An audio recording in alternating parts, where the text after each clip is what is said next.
Welcome back into Talking Fitchburg. Joining me today, it's Adam Dorn from the Fitchburg Fire Department. Dorn, how we doing? Great. How are you, Jeremy?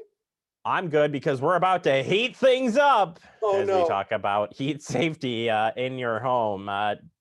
Dorn, I feel like we just talked about heat safety, but here we are in the midst of winter time this year.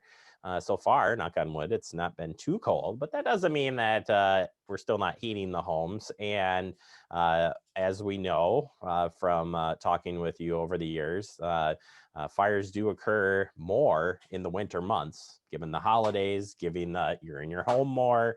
With COVID-19, we've all been at home more, so we've seen the uptake in fires across the country. But heat safety in the home definitely got to be a top priority when we're talking about fires. So overall, do you see or hear of municipalities having a lot of these types of fires? Um, Personally, not in Dane County so much, or in Fitchburg even. We do have a few more, but nothing that really makes us stand out. Um, so that's a good thing. But the potential is there. The potential is Oh, of course. And that's what we're talking about today. Just because it doesn't occur, near around doesn't mean it's going to happen, or could happen at any time. And there are some basic rules when it comes to thinking about the heating and the first one I always think of is space, not space heater, but space between the heat source. right. Absolutely, yeah. Um, like you said, if you have space between the heat source and anything else that can burn, the likelihood of something happening decreases. So a good rule of thumb is 3 feet.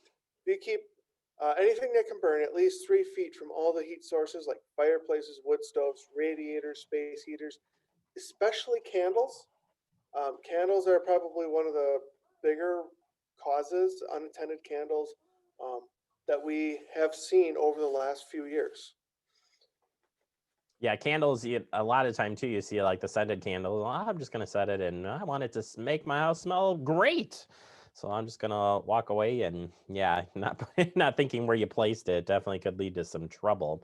Looking at the space heaters specifically, one of the big ones that come to mind is when you're plugging it in and there's some good things about, plugging it in direct versus extending that to Yeah. fit the area. What do we know on that safety front? So when you go to plug in your space heater, the first thing you want to do is make sure that you check your cord for any cracks or damage, whether it's frayed, maybe it's pulling out of the back of the heater, or the connection to where the plug is isn't as as it was designed. Once those things start to degrade, the possibilities of having issues increase. So if you have damaged cords, cracked cords, don't use it. Just get a new one. Be safe. The other one is that you should plug space heaters directly into an outlet whenever you use one.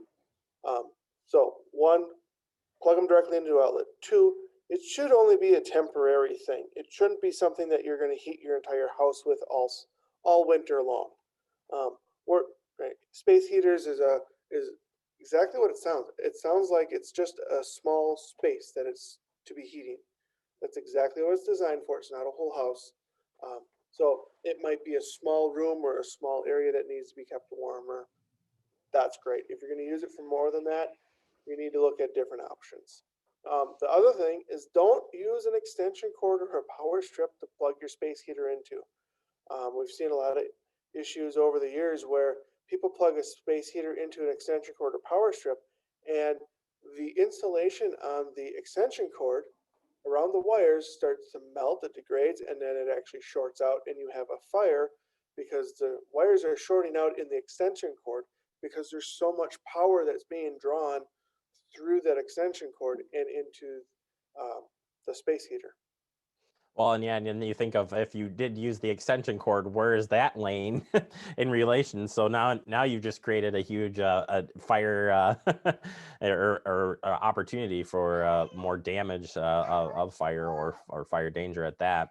Fireplaces are the next one that comes to mind for me when I'm thinking about the winter time. And if you do have a fireplace, you have to definitely uh, keep the maintenance going on it, because I believe that's where we start to see the chimney fires and whatnot. So tell us a little bit on that. Yeah, fireplaces are awesome. I have one on my home. I like to burn in it. But there are some really important things you need to make sure you keep in mind. One, don't burn a lot of paper in your fireplace. Don't burn paper in large quantities. If you use a little bit of paper to get your fire started, you're fine. But you don't want to use a lot of paper to just burn paper in there. That's not what it's designed for. Um, you want to make sure that you have clean, dry wood. Hardwood is best. So the pine, the softwoods are not good for burning in your home. Leave those for the outside recreational fires that you may have. Use the hardwood inside. Um, when you do have a fire in the fireplace, like we talked about before, right? Keep that 3 foot space so that nothing catches on fire, nobody has any accidents, that kind of stuff. Um, have a screen or a glass in front of the fireplace to prevent embers from uh, jumping out from the fireplace onto other parts of your home. That's why we have the hearth in front of it and everything else. That's not supposed to be um, flammable. So we need to make sure we have that.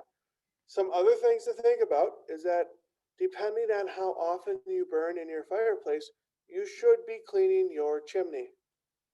Um, I don't. I clean mine once every 2 or 3 years because we don't burn in it very often. However, if I were to burn in it every week or every day that I'm not here at work during the winter months, it would be cleaned every week, every year, I should say. Um, so that's very important because when you're burning wood and other burning wood in the fireplace, that soot builds up on the inside of your flue, and it can cause creosote to build up, which is flammable. Which that's where we get into the issues of having chimney fires. Um, so we want to make sure we have that. The other thing that's probably the most common reason we go to homes where people have used a fireplace, when they take the ashes out of the fireplace, they do one of two things. One, they don't wait long enough to take them out, and they're still hot, and they put the ash into a non-metallic container. So it might be plastic bag, paper bag, whatever it is, and they put that um, the container into their garbage can and they put it outside or in the garage. And now they have hot ashes in that container that's flammable inside the garbage can, and now we have issues that way. Um, we've seen that with not only fireplaces, but also recreational fire pits that people will do that. So that's one thing. The other thing is if you're going to do that, you need to make sure that you put it in a metal container that has a lid. Make sure it's at least 3 feet from your house so that nothing else happens if it does ignite again. Um, because like I said before, we've had issues where people have put that in their garbage cans a day or 2 days after burning, thinking that it's cool because it's cool to touch. But once you get the ashes worked up, the air gets back in there, and now we have enough to cause that the fire again. So if you have to clean the ash out right away, make sure it goes in a metal container with a lid. Get it outside away from your house. If you don't need to get it out right away, leave it in there a number of days. Like I leave mine in there for 7 days before I take it out. That's just my rule of thumb. I still have a metal container that it goes in with a lid, and then after that, it goes into the trash or it goes out by my garden. Yeah, and that's it's just really important. I can tell you too. I have a grill, do a lot of smoked barbecuing and stuff, and when I finish off with all those ashes, I remove them with a metal bucket, put them in my fire pit, and try to stir them around.